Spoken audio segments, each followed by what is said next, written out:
Friends, நம்ம தேங்காய் பால் எப்படி ரெடி பண்ணுறதை பார்க்கலாம். நான் ஃபஸ்ட்டு ஒரு தேங்காவை எடுத்து அதை சின்ன சின்னதாக கட் பண்ணி வச்சுருக்கேன். பாருங்க, சின்ன சின்னதாக கட் பண்ணிவிட்டு அதை நல்லா வாஷ் பண்ணி எடுத்துக்கிட்டு அதை எடுத்துகிட்டு முடிஞ்சு நம்ம மேலே இருக்க தோல் எடுத்துடலாம். தோல் எடுத்தோன்னா பால் நல்லா வெள்ளையாக வரும். நான் தோல் எடுக்காம தான் போட்டிருக்கேன். இப்போ அது எல்லாமே நம்ம வாஷ் பண்ணி வச்சுக்கலாங்க. இப்போ மிக்ஸி ஜாரில் இதுக்கு தேவையான அளவுக்கு ஏலக்காய் எடுத்துக்கிறேன். நான் 4 ஏலக்காய் எடுத்துக்கிட்டேன்.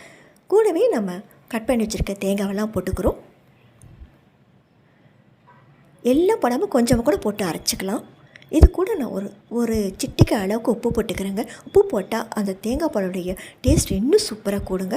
இதை நம்ம பாதி அரைச்சிட்டு அதுக்கப்புறம் தண்ணி கொஞ்சம் மிக்ஸ் பண்ணி அதுக்கப்புறம் இப்படி மழை அரைச்சிக்கணும். முதல்ல தேங்காவை நல்லா குறை அரைச்சிடும். அதுக்கப்புறம் தாங்க தண்ணி ஊற்றணும், இல்லை தேங்காய் மசியாது. இப்போ நான் பெரிய ஃபில்டரை எடுத்து நான் ஃபில்டர் பண்ணுறேன்.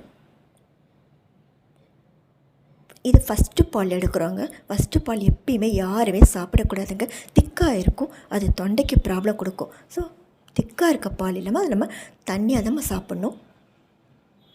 இப்போ இதை நல்லா நான் பிழிஞ்சு எடுத்துக்கிறேன். இப்போ இதையும் நம்ம அரைக்க போகிறோம்.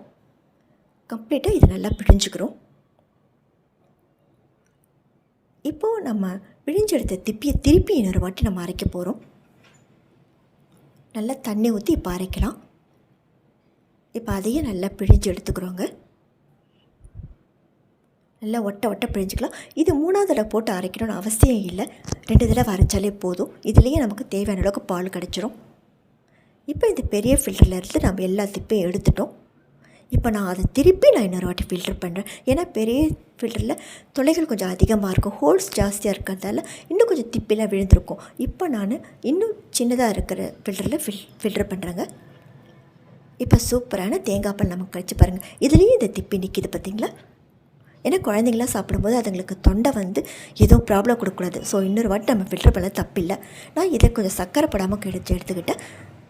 இப்போ இதுக்கு தேவையான அளவுக்கு சர்க்கரை போட்டு நான் சேர்த்துட்டேங்க. சுகர் மிக்ஸ் பண்ணுறது சுகர் இல்லாதது கொஞ்சம் எடுத்து வச்சுக்கிட்டேங்க. அவ்வளோதாங்க, தேங்காய் பால் ரெடி ஆகிடுச்சு. இடியாப்பம் வச்சோ இல்லை ஆப்பம் வச்சோ நம்ம சாப்பிட்லாங்க. சூப்பர் டேஸ்ட்டான தேங்காய் பால் ரெடி ஆகிடுச்சுங்க. நீங்களும் ட்ரை பண்ணி பாருங்கள். தேங்க்யூ.